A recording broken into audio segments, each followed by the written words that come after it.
Hello and welcome to Fintech Friday. Okay, before we dive into the news, I have a quick update. I realized that the news we were going through often had a lot to unpack, and doing so under 5 minutes was becoming a slight challenge, much less diving into 3 different headlines. I just couldn't do it. So I will be splitting my Fintech Friday series into 3. I'll take one headline each day over Thursday, Friday and Saturday.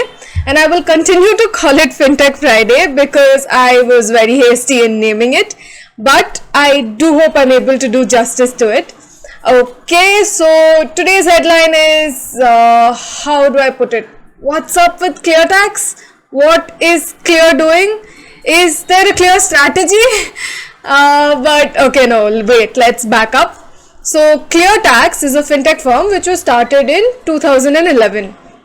They provided tax and financial services to both individuals and companies, especially around income tax filing, GST filing, IT returns and all of that.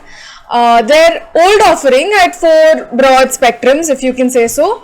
One for individuals, one for tax experts, one for SMEs, and the other for big corporates. They had a super intuitive interface and a very easy to use system for managing your claims and processing your claims as well. Their tagline, which I quite liked, was save taxes, save time. And their claim was that you could file your personal tax in under 7 minutes.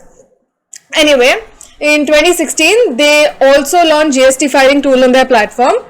And that was so well received that in under 8 months, they grew their 30-member team to 300. Some more numbers now. So their GST software alone had about 6 lakhs users, 60,000 CAs and 1,000 large corporate using it. That's some amazing numbers. And right now, Cleartax has 6 broad product offerings. One is their core tax filing, which is designed for individuals to prepare and file their income tax returns in the shortest time while maximizing the tax deductions that they had. Then we have the Tax Cloud, a web and mobile based ITR and ETDS software which help thousands of CA firms and enterprises across India to manage their practice. Then last we have Cleartax GST, which was India's first ready to use GST compliant billing and filing solution. And then there was Tax Plus Wealth Management tool that they had recently launched, CA Legal Services, and Clear One, which was the GST invoicing solution. Okay, and their growth over the years has been spectacular. From 80 lakh rupees revenue in financial year in 2017, they've grown to about 60 crore rupees in revenue in FY20. That's just 4 years, huh? Okay, now that we have all that history lessons out of the way, what has Cleartax done now to garner our attention? Well, for starters, they've rebranded themselves as Clear. This development happened late last week.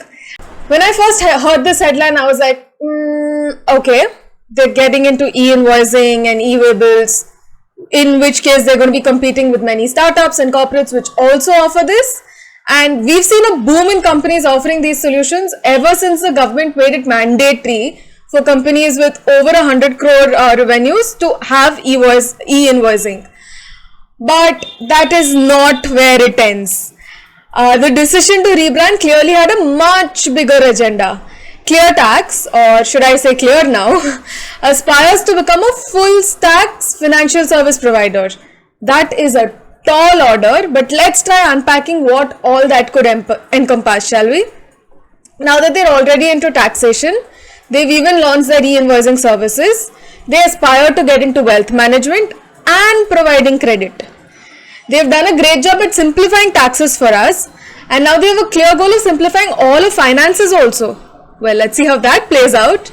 And as a step in that direction, Clear has also acquired the Y Combinator backed yBanQ. Now, what is yBanQ?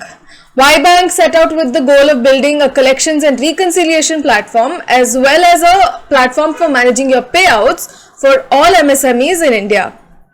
Reconciliation in India is a manual process and it's human to err, right?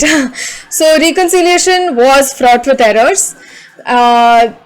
So what yBanQ was trying to do is become the bill.com of India, if you will.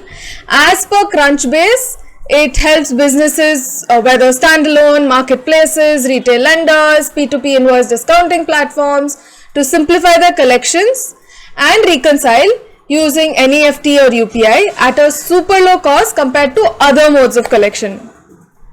It was founded in Jan 2019, so a relatively young startup, and so far had raised only seed capital of around $1.5 million. And Clear reportedly acquired it for less than $5 million. By the way, another fun fact, apart from having a star-studded team of funders, Cleartax also happens to be one of the first Indian startups to be incubated at Y Combinator. So yBanQ and Clear definitely have that in common as well. Alrighty, so what does this acquisition actually mean? And what do I think Clear's strategy is from here on? First, obviously, is integrating the collections and the reconciliation software with their e-invoicing system. This will automate the process of collecting bills, reconciling, immediately raising a GST invoice as well. That's a no-brainer. Next step would slowly be getting into payment services as well. Now they're already having the payout module thanks to yBanQ. But before that, what is payout? And for that, you can look at this brief video from a previous video of mine which I had featured last week.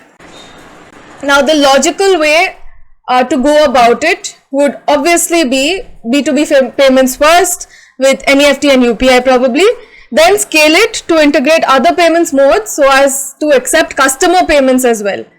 And this will put them squarely in competition with payment gateways like Razorpay, PayU and the likes. Now once this is done, they have the invoicing, tax filing, payment systems in place. They can also expand into taking payments from customers, and this is making it sound a whole lot like digital ledgers also. All they need to do is probably add reminders for delivery of goods, collection of dues from their customers, and voila, you have what Khata Book and Dukaan are trying to do and much more in one platform. The logical step from there is, you guessed it, small ticket working capital loans or bill discounting, if I have to throw around a financial jargon. Clear would have an advantage when it comes to the collection side of it as well. Most MSMEs and SMEs are so used to the convenience offered by Cleartax's eGST solution that they will revisit the platform come year end. And in order to successfully receive your GST invoice, they could send pop-ups for them to clear their dues, or alternately add that to the GST filing charges. And from there where? Well, they could get into wealth management and advisory too. But that does not exactly seem like a great idea to me personally, because Zerodha has a very strong brand recall in that space. But I strongly believe they will try building something on the lines of Zerodha, but focused extremely on MSMEs and SMEs. Because I remember reading somewhere about how Archit Gupta, the CEO of Clear, believes that saving tax can also teach you to invest in wealth creating instruments. So the intent is clear. They are here to educate customers on the same. Now let's see, the day is still young, so there's hope for them, right? Alright, with that we've come to a wrap for this day's edition. If you like this video and would like to see more such videos, then do subscribe and hit the bell icon as well so that you're notified the next time I put up a video. And if you felt this was informative, then please do like and share it with your friends. Finally, do leave me a comment to let me know what I could have done better. Until next time, stay safe and stay healthy. Bye.